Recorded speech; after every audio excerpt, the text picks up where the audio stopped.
So what's up guys, today's video guys, December 10. Very challenging dito guys yung aking mga tab, dalawang tab na may feeder. Parehas may fry, napakahirap kunin guys. So may nakapatong kasi tulad dito, 4 na layer kasi siya. So tinanggal muna natin yung pangibabaw na dalawa.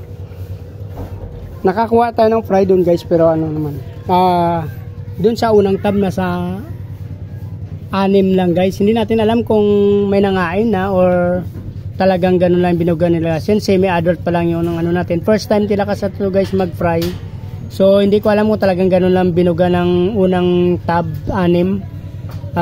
Pero dalawa rin ang reasons dyan, semi-adult pa lang sila or kaya dahil sa natagalan ko sila nakuha guys, medyo nasa 5 days to 1 week na siguro itong fry na isa ng una na nakuha nating 6 sa isang tab dito guys, sa pangalawa, since ngayon ko lang na pinansin. So hindi natin alam kung anong reasons ang i-apply natin doon, kasi ang isang reasons dyan, semi-adult sila, so magbubuga talaga sila ng kaunti.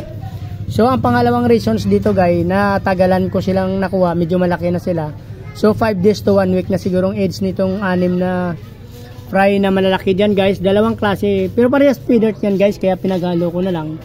So yung malaki dyan, nasa 6 na piraso dun sa unang tab.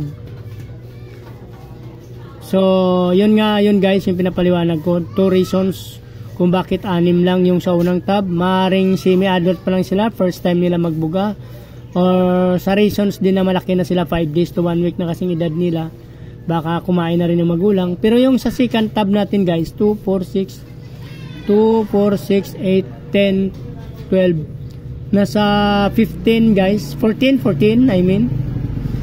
So nasa 14, so ang pangalawang tab medyo maliit pa, kaya naabutan natin na 14 pa. So reasons din yun na ano, na kaunti lang din, nasa 14 lang, hindi sila maabot ng 30 up. Kaya ngayon magkaedad sila nito. So yun ang reasons natin na hindi tayo nakapagbuga ng marami dito sa ating feeder. Pero blessings to guys, kasi maaga silang nag-breed. So maraming salamat sa aking mga breeder, mommy, daddy. Nagkaroon ako ng fry guys. Very challenging ang pagkuha kasi dito guys, kasi since may mga plants at masikip, so ginawa naman natin ng paraan para makuha naman sila guys. So yan ang ating breeder guys, kasi community tang, di natin mawasan, mga ngain din sila. Since 10 sila dyan sa isang tab guys, male and female 10 bawat tab. Pinag crossbridge ko yung male at female ng Bulacan at ng Quezon City. So ito na nangyari dyan, nakakuha na rin tayo guys. So para hindi na humaba ang video guys, please like, follow, subscribe guys. So hindi pa nakasubscribe, baka naman pindutin nyo na ang subscribe button guys. Sama nyo na rin ang bell button para updated kayo sa mga video na ina-upload natin araw-araw guys. Maraming salamat guys, mabuhay kayo hanggang gusto nyo. Salamat, bye bye.